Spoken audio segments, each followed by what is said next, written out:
Hello everyone, my name is Riya और पिछले काफ़ी टाइम से मैं एसएससी की तैयारी कर रही हूँ और मैंने जो जो मिस्टेक्स करी एज अ बिगनर उसकी मैं पूरी एक सीरीज़ बना रही हूँ और कहाँ से क्या बिगनर्स को पढ़ना चाहिए उसके बारे में भी। तो if you are new to my channel and आप लोग भी एक बिगनर है या फिर एसएससी के बारे में जानना चाहते हैं, इवन गलतियों से सीखना चाहते हैं, तो you can subscribe to my channel. तो आज की इस वीडियो में हम लोग करंट अफेयर्स के बारे में बात करने वाले हैं। करंट अफेयर्स एक ऐसी चीज़ है जिसके अंदर बहुत बच्चे, even every one struggles, but तब तक जब तक उसको सही स्ट्रैटेजी ना पता चल जाए। एक बार करंट अफेयर्स की सही स्ट्रैटेजी आप लोग जान ले, उसके बाद आप लोग कभी स्ट्रगल नहीं करेंगे और वही चीज़ मैं आज की वीडियो में बताने वाली हूँ। तो वॉच टिल द एंड, कभी भी स्ट्रगल नहीं करोगे। एंड ये सब मैंने कहीं से देख के नहीं बोल रही हूँ, ये सब मैं अपने खुद के एक्सपीरियंस से बोल रही हूँ। और जो मेरा एसएससी एमटीएस का स्कोर कार्ड है वो भी मैंने अपने एसएससी की आंसर की वाली वीडियो में डाल रखा है। तो if you guys have any doubt तो आप जाके देख सकते हैं। So let's start. सबसे पहले मैं अपने बारे में बता दूं, जब मैं एज अ बिगिनर थी ना तो मैं भी यही गलतियां करती थी कि मैं डेली करंट पढ़ती थी। इवन मैं एक एक घंटे की डेली सुबह 7 बजे 8 बजे ढाई ढाई पेजेस के नोट्स बनाती रहती थी। एंड ये करीब मैंने 7-8 महीने तक किया, पर मैं बिगिनर थी, मुझे पता नहीं था इतना ज़्यादा कुछ। फिर मुझे धीरे धीरे रियलाइज़ हुआ कि भाई ऐसे तो नहीं होगा। एसएससी के अंदर अगर आप हो तो ये बात जान लो कि पढ़ो उतना ही जितना आप रिवाइज़ कर पाओ। वैसे ही सिलेबस बहुत ज़्यादा वास्ट होता है, इसे और ज़्यादा वास्ट बनाने की ज़रूरत नहीं है, स्पेशली जीएस के अंदर जिसके अंदर ऑलरेडी मतलब इतना ज़्यादा कंटेंट है ना। और करंट अफेयर्स और जीके जिसके अंदर ना इनपुट बहुत ज़्यादा है बट आउटपुट उतना नहीं है। तो हमें ऐसे सब्जेक्ट को ठंडे दिमाग से सोचकर उसे पढ़ना चाहिए, ठीक है। तो डेली करंट पढ़ना मेरे ख़्याल में एसएससी के अंदर सही नहीं है। मुझे और एग्ज़ाम्स का नहीं पता, मैं सिर्फ एसएससी की बात कर रही हूँ। तो अब उसके बारे में बात करते हैं जिसके लिए आप ये वीडियो देखना चाहते हैं कि सही स्ट्रैटेजी क्या है। ओके, तो मैं आपको पूरा यूट्यूब चैनल से लेके कहाँ तक पढ़ना है सब कुछ बताती हूँ, just stick to the video. तो आप लोगों को पेपर से 3 से 4 महीने पहले, इवन 3 महीने पहले ही आपको करंट पढ़ना स्टार्ट करना है। डेली 1 घंटा भी दोगे ना करंट को तो भी मतलब पेपर से 3 महीने पहले इनफ है। कहाँ से पढ़ना मैं बताती हूँ। जो मैंने कहाँ से पढ़ा था, मैंने क्रेज़ी जी के ट्रिक से पढ़ना स्टार्ट किया था। क्रेज़ी जी के ट्रिक के मंथली वीडियोस मैंने देखने स्टार्ट करे थे। पिछले 1 साल के आप मंथली वीडियोस देख लो। देखो अभी आप पढ़ोगे ना, अभी आपने जनवरी का करंट पढ़ा, आपको बाद तक याद नहीं रहेगा, नवंबर तक याद नहीं रहेगा, ठीक है। पढ़ो उतना ही जितना रिवाइज़ कर सको और जितना पढ़ो उतना बहुत बार रिवाइज़ करना है, ठीक है।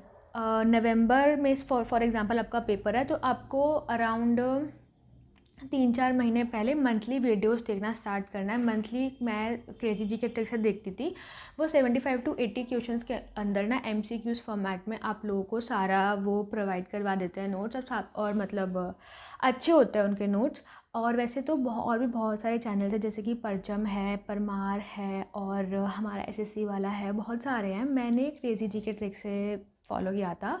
आप लोग यूट्यूब चैनल्स देखिए, आपको जो भी कंफर्टेबल हो मंथली वीडियोस के लिए आप उससे कंटेंट पढ़ सकते हैं, ठीक है। और इसके साथ आपको क्या करना मैं बताती हूँ। जैसे कि परमार सर जो है ना वो करंट अफेयर्स के शॉर्ट्स लेकर आते हैं, मतलब वो पीडीएफ होती है पेपर से, वो मतलब 1 महीना पहले के अराउंड दे देते हैं। इस बार भी उन्होंने दी थी। अगर आप लोगों ने पढ़ा, अगर आप लोग जानते हैं परमार सर को तो आप उनके टेलीग्राम चैनल पर जाएंगे ना, तो अगर वो करंट अफेयर्स शॉर्ट सर्च करोगे तो आपको मिल जाएगा। तो उसके अंदर कैटेगरी वाइज मतलब करंट होता है, जैसे कि awards, international news, national news, defence, awards करके। और जैसे कि हमारे इंडेक्सेस होते हैं, जैसे कि हैप्पीनेस इंडेक्स वगैरह, और भी बहुत सारे होते हैं, मुझे अभी याद नहीं आ रहे, पर कम से कम ऐसे 15-17 कैटेगरी थी।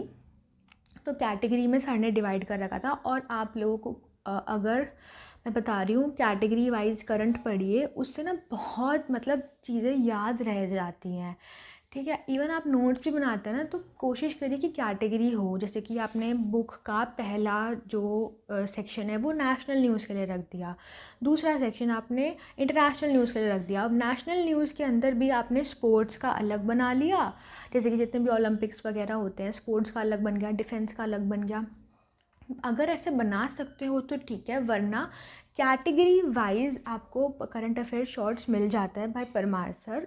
और वैसे कैटेगरी वाइज ये भी करवाते हैं, क्रेजी जीके ट्रिक भी कैटेगरी वाइज पेपर से 1 महीना पहले स्टार्ट करवा देते हैं। तो आपको कैटेगरी वाइज पढ़ना है। तो मैंने आपको 2 चीज़ें बताइए पेपर से 3-4 महीने पहले आपको मंथली करंट अफेयर स्टार्ट करना है, यानी कि और कहाँ से कहाँ तक करना है, इस साल का तो कंप्लीट करना ही है। मतलब फॉर एग्ज़ाम्पल आपका नवंबर 2026 में एग्ज़ाम है, तो आप लोग जनवरी 2026 से लेकर नवंबर 2026 तक सारा मंथली करंट अफेयर्स पढ़ेंगे। और ये आपको पढ़ना चालू करना है मतलब नवंबर से 3-4 महीने पहले, मतलब आपके पेपर से 3-4 महीने पहले, ठीक है। और दूसरा कैटेगरी वाइज पढ़ना है, वो परमार सर करंट अफेयर के शॉर्ट्स देते हैं, उसमें आप लोगों को थोड़ा टेंशन हो रहा है कि कब कौन सा शॉर्ट आएगा नहीं आएगा, तो don't worry, subscribe to my channel and press the bell icon, क्योंकि जैसे ही शॉर्ट रिलीज़ होगा और जैसे ही कैटेगरी वाइज निकलना वीडियो स्टार्ट हो जाएगी, तो मैं आप लोगों को